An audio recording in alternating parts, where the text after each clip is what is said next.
নমস্কার, পূর্ণিমার টুকিটাকি চ্যানেলে সবাইকে স্বাগত। আমি পূর্ণিমা মণ্ডল আপনাদের সামনে আজকে একটা নিরামিষ রান্না নিয়ে এসেছি, বড়ি দিয়ে লাউ ছেঁচকি। তা প্রথমে আমি কড়াই বসিয়ে দিয়েছি উনুনে। কড়াই গরম হয়ে গেছে। আমি এই শুকনো কড়াইতে আমি বড়িগুলো ভেজে নেব, কারণ আমি বলেছি বড়ি দিয়ে করব, সেহেতু আমি বড়িগুলো আগে শুকনো কড়াইতে আগে ভালো করে একটু নেড়ে চেড়ে নেব।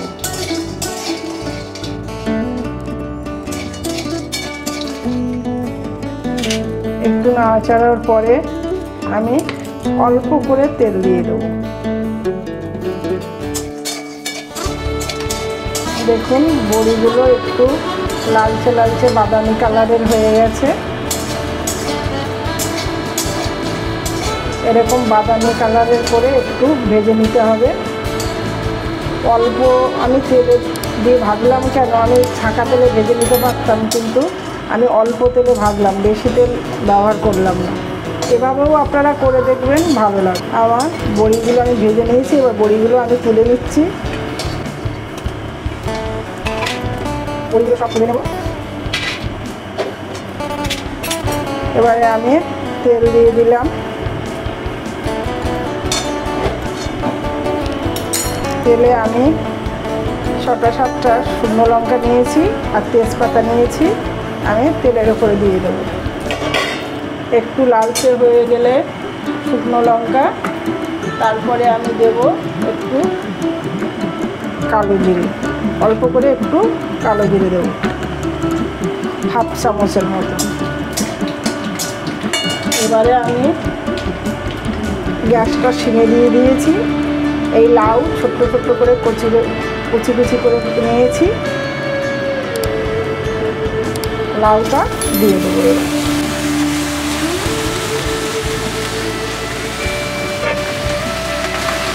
লাউটা দিয়ে ভালোভাবে এবারে উপর মিক্স করে নিয়ে নেব।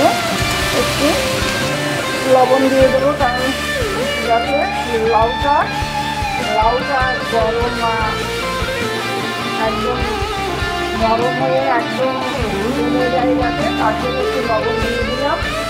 লবণ দিয়ে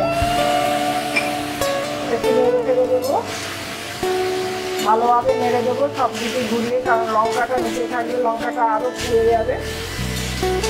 সেহেতু একটু নাড়াচাড়া করে লাউটা যাতে কমে যায় সেই জন্য আমি লবণ দিয়ে এবার কিন্তু ঢেকে দেবো। ঢেকে দিয়ে কিছুক্ষণ পরে আসছি। এবারে ঢাকনাটা খুলবো। ঢেকে দিয়েছিলাম, লাউটা কতটা কমে সেটা কতটা জল বেরোয় সেটা দেখার জন্য। আরও দেখুন পুরো এতটা ছিল কড়াইতে, পুরো লাউ কমে কোথায় চলে এসছে, দেখুন কতটা জল বার হয়েছে, কারণ লাউ থেকে প্রচুর জল বার হয়। আর আমাদের এই গরমের সময় বিশেষ করে লাউটা কিন্তু খুব দরকার, খুব উপকারী।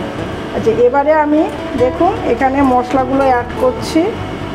কোনো মশলা না, জাস্ট হলুদ 1/2 চামচ হলুদ গুঁড়ো দিলাম, বেশি হলুদ গুঁড়ো দেওয়ার দরকার নেই।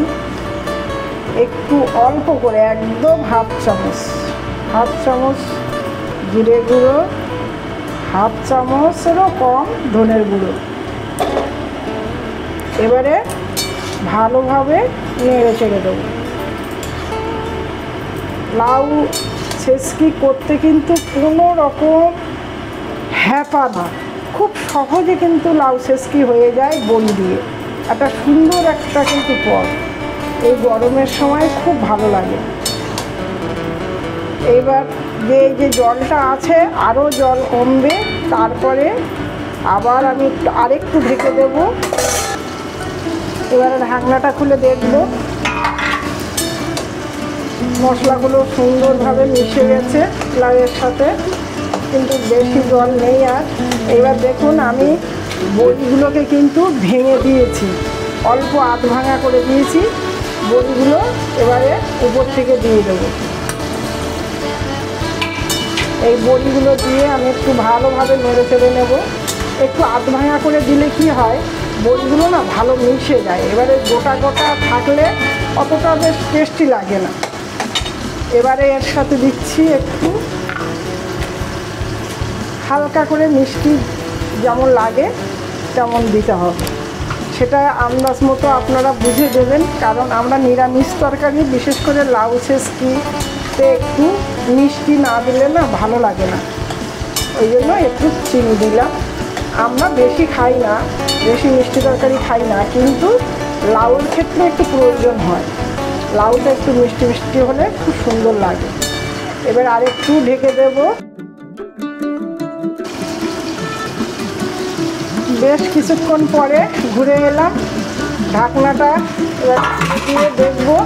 কারণ দেখুন আজকে আমাদের লাউ ছেঁচকি করতে গেলে কিন্তু একটু সময় লাগে, কারণ লাউ থেকে যে জলটা বার হয়, আমি কিন্তু এক ফোঁটাও জল দিইনি, কিন্তু এর থেকে যা জল বার হয়েছিল লাউ থেকে, সেই জলটা কমতে একটু সময় লাগে।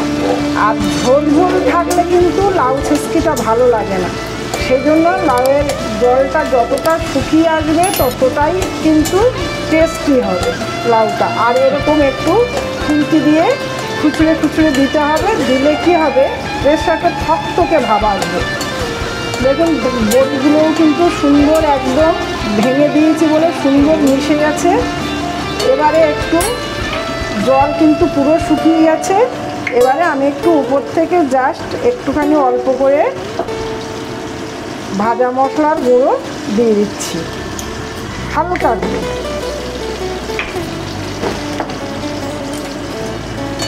এবারে ভালো করে নেড়ে চেড়ে দিয়ে দেবো একটু।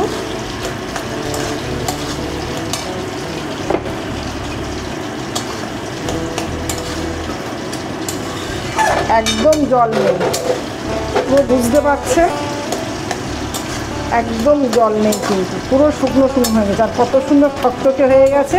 এইভাবে আপনারা বাড়িতে করে দেখুন, খুব সুন্দর লাগবে লাউ ছেঁচকি খেতে। আমার লাউ ছেঁচকি কমপ্লিট।